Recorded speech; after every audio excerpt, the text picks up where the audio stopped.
నమస్కారం LP news channel కి స్వాగతం. ముందుగా హెడ్లైన్స్ చూద్దాం. చీ కథకున్న మారేద్దు గదేనులాగా మొన్న ఇబ్రహీంపట్నం మేడిపల్లిలో ఇంట్లో దొంగలు పడి 8 తులాల బంగారము 10 తులాల వెండి 1,50,000 రూపాయలు తీసుకుపోయినట్టునుల్లా. పాపం గా ఇంటోళ్ళు దేవుని దర్శనానికి పోయి ఇంటికి వచ్చి చూసే వరకల్లా బీరు అంతా ఖాళీ ఉండు చూసి కంప్లైంట్ ఇస్తే పోలీసులు ఆడీడు గాలిచ్చి మొత్తానికి దొరకబట్టిరు. అయినా అన్న దొంగతనం చేసేందుకే దొరికి జైల్లో కూర్చుర్రు. ఇప్పుడు మంచిగా ఉందానే.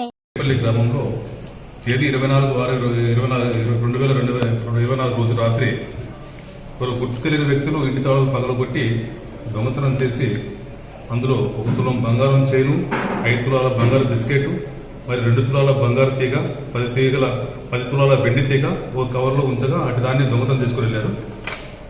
వారిని మా సిఐ ఎస్ఐ మరియు మా పీసీ కిరణ్ అండ్ సంతోష్ అనిల్ చైతన్య మహేంద్ర పీసీలు చాకచక్యంగా వాళ్ళని పట్టుకుని వారి దగ్గర నుంచి ఈ 5 తులాల బంగారు బిళ్ళ అండ్ 2 తులాల చైను 2 తులాల వంకి అండ్ 1 తులం బంగారు చైను 20,000 రూపాయల క్యాష్ వారి దగ్గర 3 బైక్స్ కూడా రికవరీ చేసి వారిని ఈ రోజు రిమాండ్ చేయడం జరిగింది.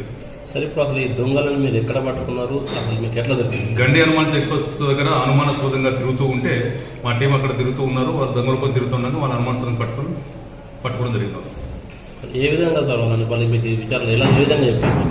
ఇలా మీకు ఏ విధంగా వాళ్ళు చెప్పారు? నిజాలు ఒప్పుకున్నారు?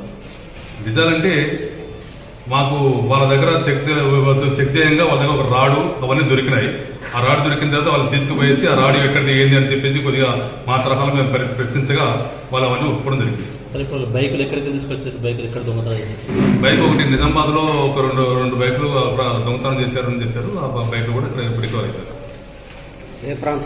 సార్, ఇప్పుడు వీళ్ళు ఏ ప్రాంతానికి చెందిన వారు? వాళ్ళకి ఇంతకుముందు కేసులు ఉన్నాయా?